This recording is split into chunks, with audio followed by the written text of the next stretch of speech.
What's up, guys? Serious True One Frog here on Lang's channel. I'd like to thank him for letting me be on his channel, obviously. And basically, what he asked me to do was to do a deck profile, and I asked him if this would be all right. And pretty much what this is a 2004 deck list, so it's pretty much 8 years old. It's considered the best best format of all time, and that would be the GOAT format. Scapegoat was at 3 this format. Basically with this video, all I really want to do is to put an idea out there for you guys. A lot of people do this already. Not a lot, but like a decent amount of people have done this already. I've talked to a lot of people. I've seen a lot of people do it. It's a fun idea, so I'm just going to put it out there right now. Basically what you do is you go on the old Metagame archive. I know it's a really crazy name, but it's called buycrystalmeth.org. I know it's pretty crazy, but you look up old formats, you find a deck list, and you print out the deck list. And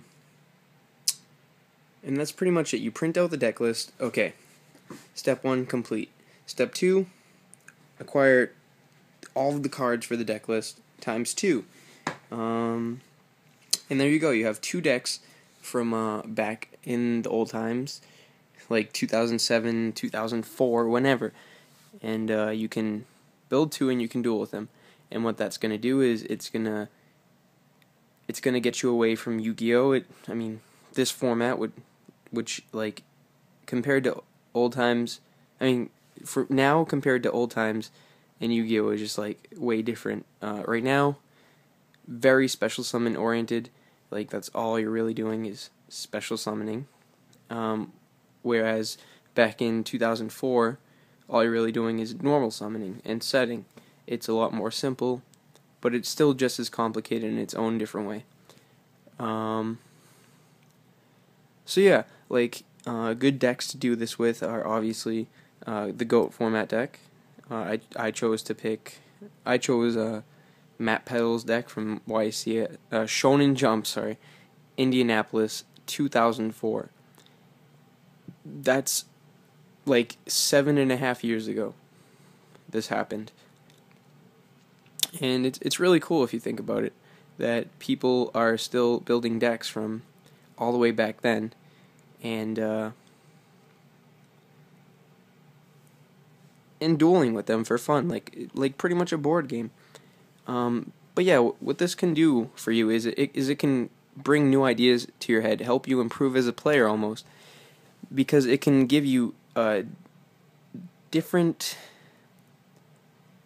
I'm not sure on the word here, but like it can it can like maybe spark some new ideas into your head because you're thinking in a different way with this format. So yeah, I think I just skipped like the good decks that you could pick. Deck number 1 is obviously this one. This one or Teledad. Like, those two are the best decks to choose in my opinion, because they're very similar in like ways to play them. I think you should be playing the same way in every format, but like playing these two will help you realize the correct way to be playing in Yu-Gi-Oh. If you play for a while with your friends and you learn, that's just holding on to your cards as much as you can. That, like, these formats teach you the most, in my opinion, because the people who hold on to their cards the most in this format in Teledad will be the most successful in the long end.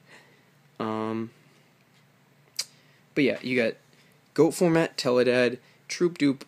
That wasn't I'm not sure if that was a skillful format, but it was a really, really fun format, and I suggest you build that if you want to. And then, like, Perfect Circle, I suppose, was good. And then there was, like, a format where Dekoichi was, like, the best card ever. It was, like, in 2005, I believe. Everyone was running, like, Cyber Dragons and DD Assailants. I don't really remember. I think it was, like, Chaos format. But Dekoichi was awesome, and I just love that format because Dekoichi is the coolest card ever. But I'm already 5 minutes in, and I don't even have like the deck list. I was just rambling, but I think that's all like good information for you guys to know before I show you the video. I'll just have Lang put like a little thing down there to like tell people to skip to 5 minutes to get to the deck list. So let's get started. First off, you got the BLS. Like I said, this format's about holding cards, so you hold on to your BLS till you think you can win. Then you got Jinzo and Air Knight. A lot of you probably don't even know what some of these cards do because they're so old and no one runs them anymore. But yeah, if you don't know what they do, just look them up on Google, because there's a lot of cards you probably haven't seen in a long time or at all. So Air Knight is for the scapegoats, because there's a whole bunch, and I guess other cards, but yep. And Jinzo works with Call, and Tsukiyomi can't run over it and stuff. DD Assailant, this just came out at the time, and it was a big tech. Only one in the deck, I'm not sure why, but this is Matt Petal's deck, like I said, and that was... he's a very good player, so I wouldn't doubt him for his choices. Next up is Ashura Priest. That's for scapegoats, obviously. Scapegoats can be annoying sometimes, and Ashura Priest is like the perfect answer to them. It's pretty much a +1 against scapegoats. Next up is Breaker. Breaker was really good back then. 1900 beat stick with removal for back rows included in its effect. Pretty cool. Got Tribe next. Scapegoats. Works well with Sinister Serpent. 1-for-1s with everything. Just a great card altogether. DD Warrior Lady. Removal against everything, including Spirit Reaper, which is a problem, kind of. New Doria. And Tomato, because I run the Tomato engine. Tsukiyomi. Or just a great card in general. One of my favorites of all time, and it's a spirit, which is pretty cool. It works with Magician of Faith and Thousand Eyes Restrict and stuff, and it like destroys breakers and whatever.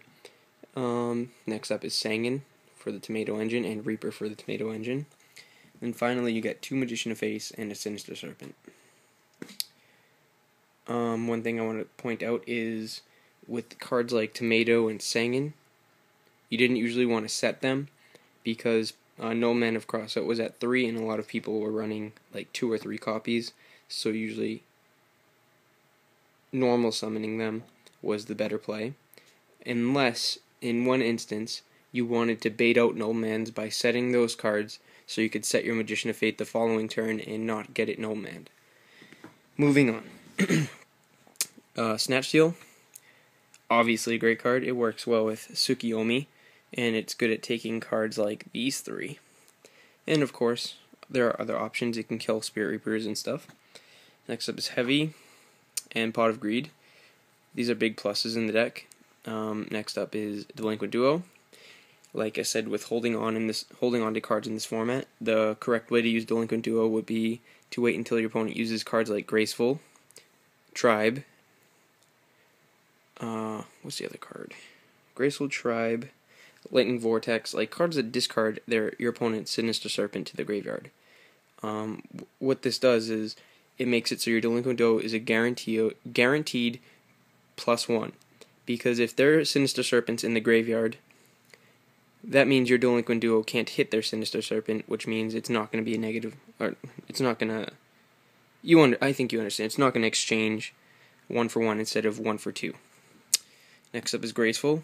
Like Delinquent Duo, you want to hold on to your Graceful usually until you get a Sinister Serpent in hand, and it's also good if you get one of these as well, because you normally don't summon these. Like, you can, but I've noticed that I am usually discarding them for Graceful and prematuring them, or other cards, I suppose.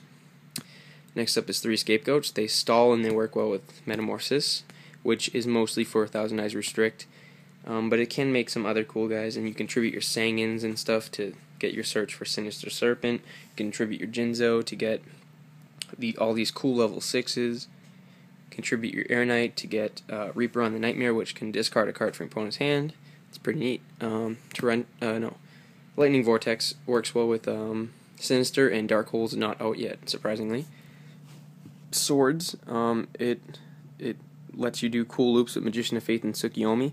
MST and Heavy are at 1, as well as Breaker, so it's really hard to get over the swords. Prima's always been run, so there's not much to say about Prima. MST. Again, you usually want to hold on to this for cards like Snatch Steal, Premature Burial, Call the Haunted. Creature Swap works well with these three, this, Spirit Monsters. That's pretty much it, but like that's a lot if you think about it. Then Book of Moon for cards like Thousand Eyes Restrict and recycling your Magician of Faiths and such. No Man, which is like the MVP of the format. The format is pretty like dictated around this one card because you have to play a lot differently just because of its existence. Sorry for the stuttering and stuff. It's like 3:30 a.m. I'm still up for some reason. Next up is Ring. Another card that dictated the format pretty much. It forced you to play a little differently in the fact that like you couldn't be taking a lot of hits and not worrying about it, just because people were running cards like Ring of Destruction and Magical Cylinder to inflict a lot of damage to you. So yeah, you had to be worried about that card. And next up is Mirror Force for more removal. Call.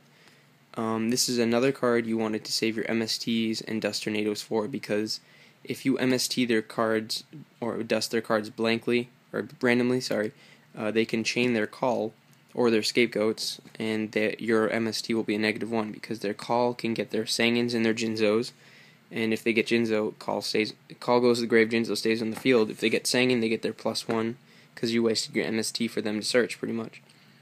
So yeah, like saving your Dust Tornadoes and MST was very important this format. Bottomless. For Air Knights and DD Assailants and Assure Priest and Breaker and Tribe Infecting Virus and DD Warrior Lady and Blackluster Soldier. Oh, by the way, forgot one thing. There was no priority this format. None. That means when you summoned your Blackluster Soldier, you couldn't be like, priority, remove your Sangin from play. Couldn't do that. There was no such thing as priority back then. That made Bottomless a lot better against Blackluster Soldier. Torrential and Dust. I would show you the fusion deck, but it's not complete. So yeah, that's the video. It's pretty long, I know, but that's it. And I hope you like got a new idea. I hope you guys want to do this because it's really fun, and I promise you'll learn something new over time. New ways to get better at the game. It's something me and my friend Joe, Yu-Gi-Oh! Trader 101, have been doing with Teledad, GOAT format. And I'm thinking about making other decks as well. If you like the video, don't forget to check out my channel, Sirius31Frog. I'll have Lang annotated or something. So yeah, thanks for watching.